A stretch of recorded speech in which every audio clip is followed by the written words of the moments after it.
दिल को छू जाए कहानी चैनल में आपका स्वागत है। आइए जानते हैं बुध अष्टमी व्रत की कथा। व्रत का क्या महत्व है, यह व्रत कैसे किया जाता है और इसका क्या फल मिलता है। सबसे पहले जानेंगे बुध अष्टमी का व्रत कैसे किया जाता है।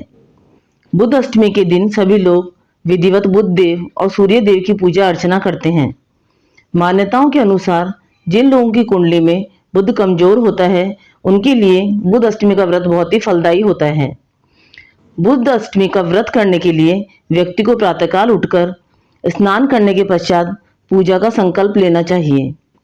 हिंदू धर्म में बताया गया है कि जो भी मनुष्य पूरी श्रद्धा पूर्वक बुध अष्टमी का व्रत करता है उसे मृत्यु के पश्चात नरक नहीं जाना पड़ता।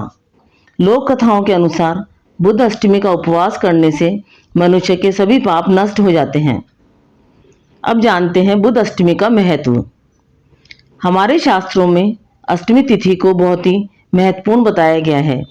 जिस बुधवार के दिन अष्टमी तिथि पड़ती है उसे बुध अष्टमी कहा जाता है। बुध अष्टमी के दिन सभी लोग विधिवत बुध देव और सूर्य देव की पूजा अर्चना करते हैं। मान्यताओं के अनुसार जिन लोगों की कुंडली में बुध कमजोर होता है उसके लिए बुध अष्टमी का व्रत बहुत ही फलदायी होता है। बुध अष्टमी व्रत की पूजन विधि। बुध अष्टमी का व्रत करने के लिए व्यक्ति को प्रातःकाल उठकर स्नान करने के पश्चात पूजा का संकल्प लेना चाहिए। अगर आपके पास गंगाजल है तो अपने नहाने के पानी में थोड़ा सा गंगाजल मिलाकर स्नान करें। ऐसा करने से आपको गंगा स्नान जितना ही पुण्य प्राप्त होगा। अब एक कलश में जल भरकर अपने घर के पूजा कक्ष में स्थापित करें। बुद्धाष्टमी के दिन बुध देव की पूजा के साथ बुद्धाष्टमी की कथा भी अवश्य सुननी चाहिए। व्रत का संकल्प लेने के पश्चात बुध ग्रह की विधिवत पूजा अर्चना करनी चाहिए। बुद्धाष्टमी के दिन भगवान को भोग लगाने के लिए 8 प्रकार के व्यंजन बनाने चाहिए। इस भोग को फल, फूल, धूप आदि के साथ बुध देव को चढ़ाना चाहिए। पूजा खत्म होने के पश्चात भगवान पर चढ़ाए गए भोग को परिवार के सभी लोगों के साथ मिलकर ग्रहण करना चाहिए। कई जगहों पर बुध अष्टमी के दिन भगवान शिव और पार्वती की पूजा का भी नियम है। बुध अष्टमी के दिन घर को अच्छी तरह से साफ सुथरा करके अपने इष्ट देव की पूजा करनी चाहिए। शास्त्रों के अनुसार इस दिन भगवान गणेश की भी पूजा की जाती है। बुध अष्टमी के दिन भगवान गणेश की पूजा करना भी शुभ माना जाता है। आइए जानते हैं बुध अष्टमी व्रत के लाभ।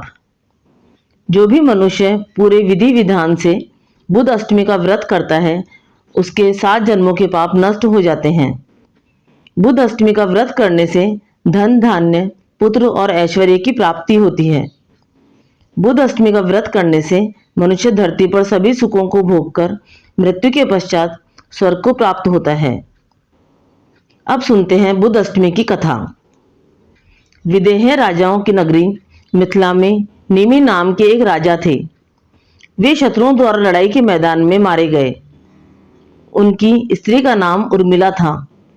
उर्मिला जब राज्य विहीन एवं निराशित होकर इधर उधर घूमने लगी तब अपने बालक और कन्या को लेकर वह अवंती देश चली गई और वहां एक ब्राह्मण के घर में कार्य कर अपना निर्वाह करने लगी। वह विपत्ति से पीड़ित थी। गेहूं पीसते समय वह थोड़े से गेहूं चुरा कर रख लेती और उसे भूख से पीड़ित अपने बच्चों का पालन करती। उस समय बाद उर्मिला का निधन हो गया। उर्मिला का पुत्र बड़ा हो गया। वह अवंती से मिथिला आया और पिता के राज्य को पुनः प्राप्त कर शासन करने लगा। उसकी बहन श्यामलता विवाह योग्य हो गई थी। वह अत्यंत रूपवती थी। अवंती देश के राजा धर्मराज ने उसके उत्तम रूप की चर्चा सुनकर उसे अपनी रानी बना लिया। एक दिन धर्मराज ने अपनी प्रिया श्यामलता से कहा, वैदेही नंदिनी, तुम और सभी कर्मों को तो करना, परंतु ये 7 स्थानों जिनमें ताले लगे हैं इनमें तुम कभी मत जाना। श्यामलता ने बहुत अच्छा कहकर पति की बात मान ली, परंतु उसके मन में कौतूहल बना रहा। एक दिन जब धर्मराज अपने किसी कार्य में व्यस्त थे तब श्यामलता ने एक मकान का ताला खोलकर वहां देखा कि उसकी मां उर्मिला को अति भयंकर यमदूत बांधकर गरम तेल के कड़ाहे में बार बार डाल रहे हैं। लज्जित होकर श्यामलता ने वह कमरा बंद कर दिया। फिर दूसरा कमरा खोला तो देखा कि वहां भी उसकी मां को यमदूत शिला के ऊपर रखकर पीस रहे हैं और माता चिल्ला रही है। इसी प्रकार तीसरा कमरा खोला, देखा कि यमदूत उसकी माता के मस्तक में कीलें ठोक रहे हैं। इसी तरह चौथे में अति भयंकर श्रवान उसका भक्षण कर रहे हैं। पांचवें में लोहे के संदस्यों से पीड़ित कर रहे हैं। छठे कमरे में कोहलू के बीच ईख के समान पेरी जा रही है और सातवें को खोलकर देखा तो वहां भी उसकी मां को हजारों कृमि भक्षण कर रहे हैं और वह रुधिर आदि से लथपथ हो रही है। यह देखकर श्यामलता ने विचार किया कि मेरी माता ने ऐसा कौन सा पाप किया जिससे वह इस दुर्गति को प्राप्त हुई। वह सोचकर उसने सारा वृत्तांत अपने पति धर्मराज को बताया। धर्मराज बोले, प्रिय, मैंने इसीलिए कहा था कि ये 7 ताले कभी नहीं खोलना, नहीं तो तुम्हें वहां पश्चाताप होगा।